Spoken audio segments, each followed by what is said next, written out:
آپ دیکھ رہے ہیں عالی نیوز میں آپ کا میزبان چودھری فضل الرحمان۔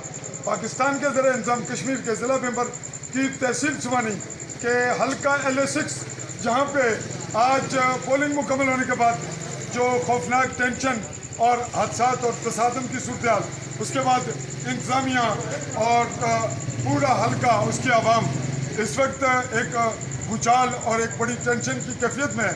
ابھی چند لمحوں پہلے DC ممبر راجہ اور کیسر اورنگزیب اپنے ساتھ مسلح جو ان کا عملہ سیکورٹی کا اس کو لے کر اس جگہ گئے جہاں پہ یہ شور شرابہ ہے کہ وہاں چودھری علی شان سونی اور چودھری رزاق کی پارٹیوں کے مابین پونا اور ڈل کھمبا کے کچھ پولنگ اسٹیشن کے جو باکس ہیں ووٹ پول کے ان کا معاملہ ہے، جس کی وجہ سے معاملہ رکا ہوا ہے۔ اس سے پہلے وہاں تصادم ہوا۔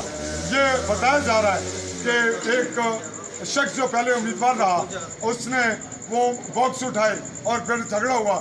اس طرح یہاں اس وقت ٹینشن ہے، عوام بہت بڑی تعداد میں یہاں چودھری رزاق کا جو دفتر ہے وہاں پہ موجود ہے، اور اس وقت پوری دنیا اور خصوصاً کشمیری ریاست سے باہر اوورسیز نئی صورتحال کو جاننا چاہ رہے ہیں۔ میں چودھری فضل الرحمان آپ کو یہ مطلع کر رہا ہوں کہ جو سچویشن یہاں ہے یہ کیمرے کی نظر سے کچھ آپ کو نظر آ رہی ہے، بہت دور تک جہاں سایہ اندھیرا ہے وہاں کی فلم، وہاں کی پوزیشن آپ کو نظر نہیں آ رہی، لیکن یہاں بہت بڑی تعداد میں لوگ موجود ہیں، اور دوسری چوکی کے مقام پہ، تیسرا پونے کے مقام پہ، اور یہ اطلاع ہے کہ چودھری رزاق 200 جو گاڑیاں ہیں ان کا قافلہ لے کر اپنے آفس آ رہے ہیں۔ چودھری سونی کی کیا صورتحال ہے یہ ہمارے ابھی علم میں نہیں، جب تک نئی صورتحال ڈیولپ ہوتی ہم آپ کو آگاہ کریں گے۔ اسی پہ میں اگلے مرحلے تک آپ سے چاہوں گا اجازت۔ اللہ حافظ۔